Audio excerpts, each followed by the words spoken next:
साथियों नमस्कार, मैं हूं नीरज पटेल और आप देख रहे हैं नेशनल जनमत। ये बिल्डिंग जो आप देख रहे हैं ये देश की सबसे बड़ी पंचायत है जिसको कहते हैं पार्लियामेंट यानी कि संसद भवन।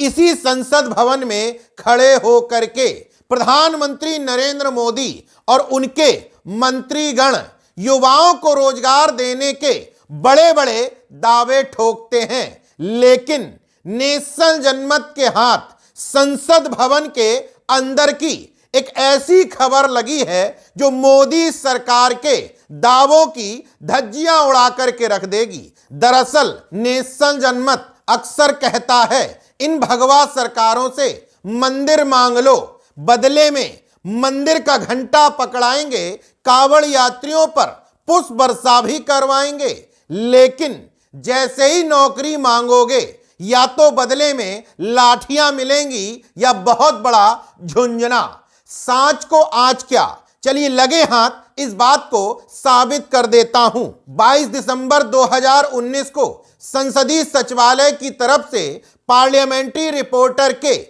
21 पदों का विज्ञापन जारी किया जाता है। यहां यह जानना जरूरी है कि पार्लियामेंट्री रिपोर्टर वही होते हैं जो संसद में किसी सांसद के बोलने पर, मुद्दा उठाने पर नोट करते हैं, यानी कि संसद की पूरी कार्रवाई की रिपोर्टिंग करने की जिम्मेदारी इन्हीं संसदीय रिपोर्टर की होती है जो क्लास 1 गजेटेड ऑफिसर होते हैं। इनका वेतनमान 56,100 से 1,77,500 तक उस विज्ञापन में निर्धारित किया गया। इस पद के लिए 3 चरणों में परीक्षा आयोजित हुई, शॉर्ट हैंड, लिखित परीक्षा, इसके बाद इंटरव्यू।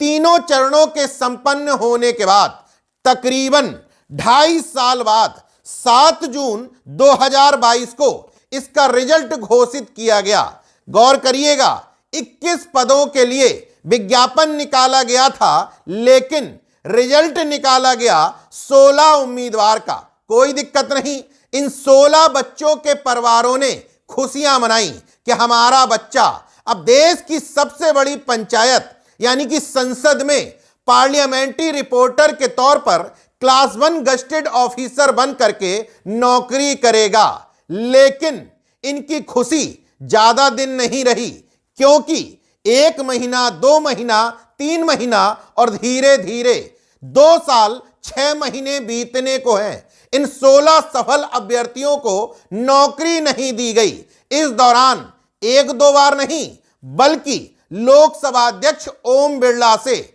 जो इन नौकरियों के लिए सबसे बड़े जिम्मेदार हैं, उनसे 27 अप्रैल 2023 को, 25 जुलाई 2023 को, 17 सितंबर 2023 को, 29 दिसंबर 2023 को और 29 जून 2024 को, यानी कि 5 बार अभ्यर्थी खुद मिल करके अनुरोध कर चुके हैं कि हमारे भविष्य के साथ खिलवाड़ ना करो, हमें नौकरी की भीख नहीं चाहिए।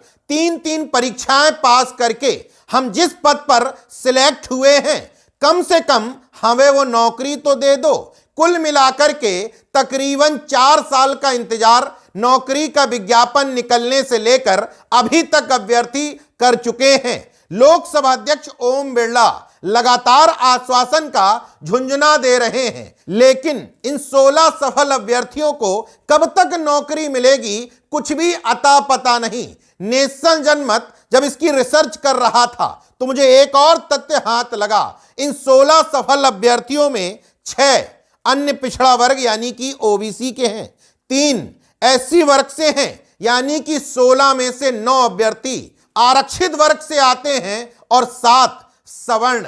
हो सकता है इन भगवा सरकारों को, लोकसभा अध्यक्ष ओम बिरला को यही तकलीफ हो कि हम ओबीसी एससी वर्ग के ज्यादा अभ्यर्थी कैसे संसद में पार्लियामेंट्री रिपोर्टर के तौर पर बैठाल सकते हैं, जबकि ओम बिरला की बेटी अंजलि बिरला खुद आईएएस बन चुकी हैं। हालांकि उनके आईएएस बनने के बाद सवाल उठाए गए थे, मैं उस पे नहीं जाना चाहता, लेकिन ओम बिरला जब अपनी बेटी के आईएएस बनने पर इतना गौरवान्वित महसूस कर सकते हैं तो इन बच्चों के परिवारों के बारे में क्यों नहीं सोचते।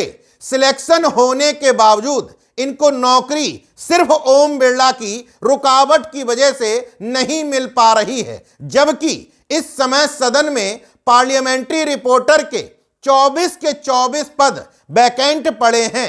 ये मैं नहीं कह रहा, बल्कि संसदीय सचिवालय से समय समय पर विभिन्न पदों के जो डिटेल जारी की जाती है उसी के अनुसार 1 सितंबर 2024 को जो डिटेल जारी की गई थी उसमें स्पष्ट तौर पर लिखा है कि पार्लियामेंट्री रिपोर्टर के 24 पद संसद में स्वीकृत हैं।